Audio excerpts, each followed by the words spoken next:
At exactly 1:12 a.m., my phone started vibrating so hard it nearly fell off the nightstand.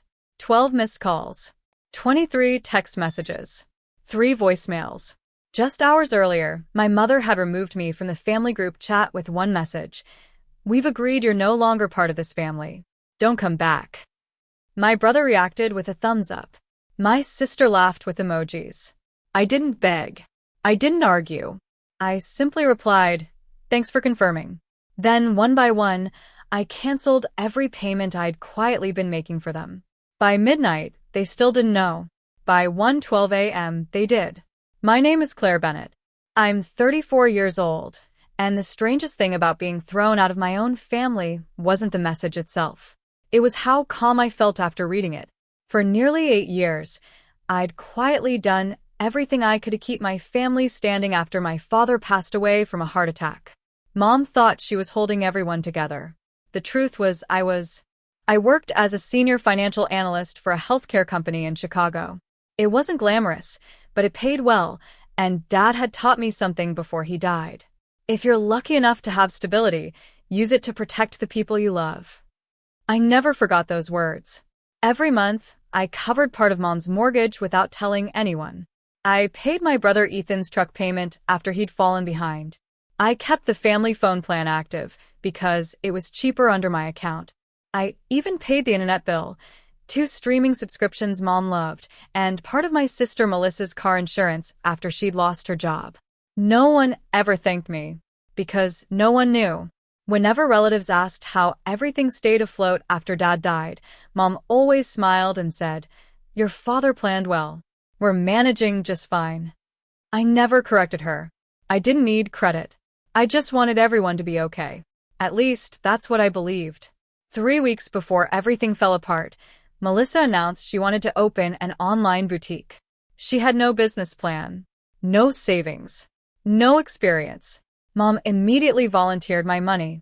"Claire can loan you $25,000, she said over Sunday dinner. "She has plenty." I set my fork down. I'm not lending anyone $25,000. The room went silent. Mom stared at me like I'd insulted her. "So you'd rather watch your own sister fail?"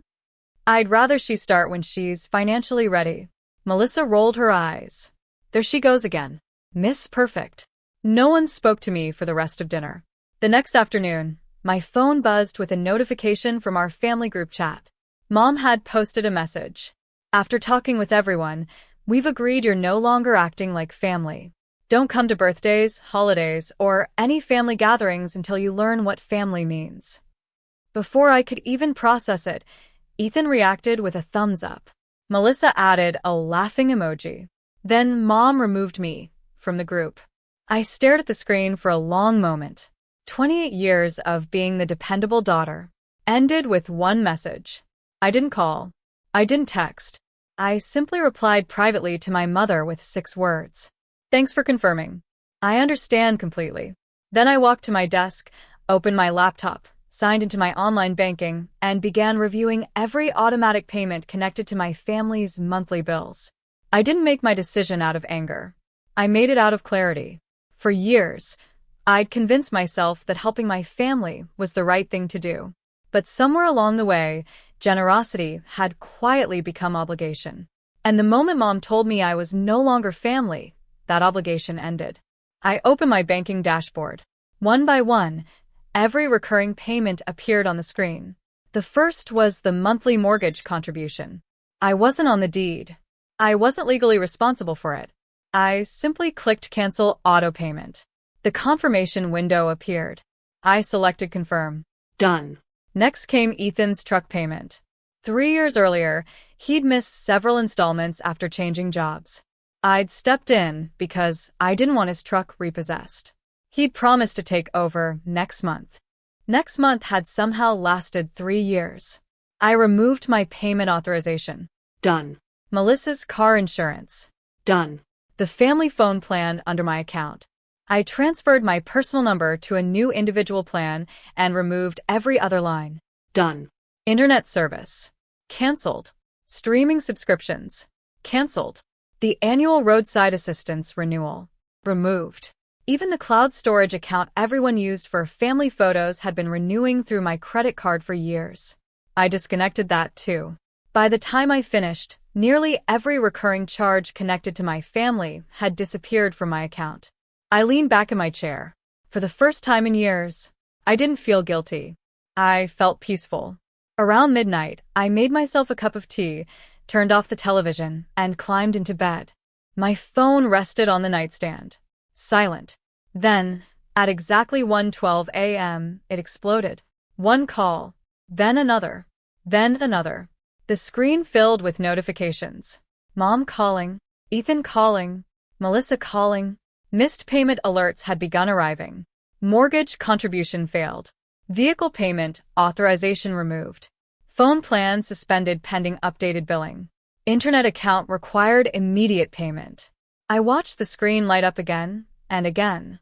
Finally, Mom left a voicemail. Claire, what did you do? The mortgage payment didn't go through. Ethan says his truck company emailed him.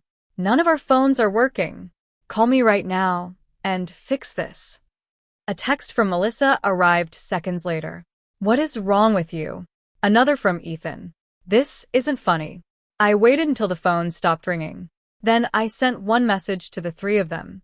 Yesterday, you told me I wasn't part of the family anymore.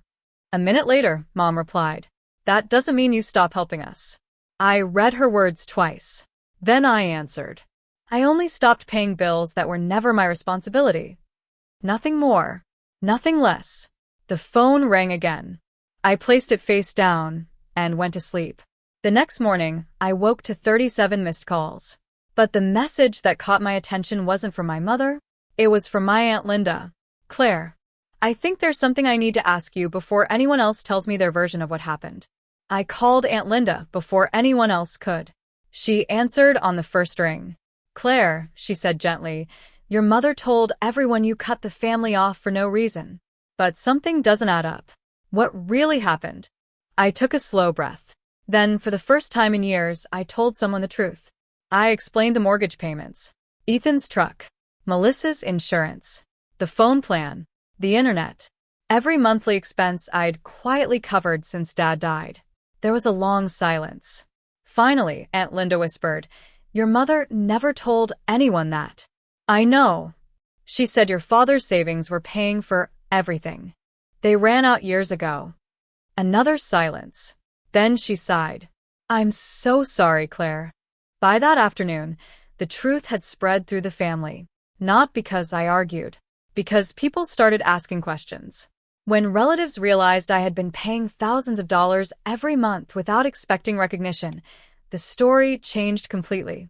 Several called to apologize for believing only one side. Others admitted they had no idea how much I had sacrificed. Even Ethan called. His voice sounded different. I didn't know you were making my truck payments. I know. Mom said Dad had set money aside. There wasn't any.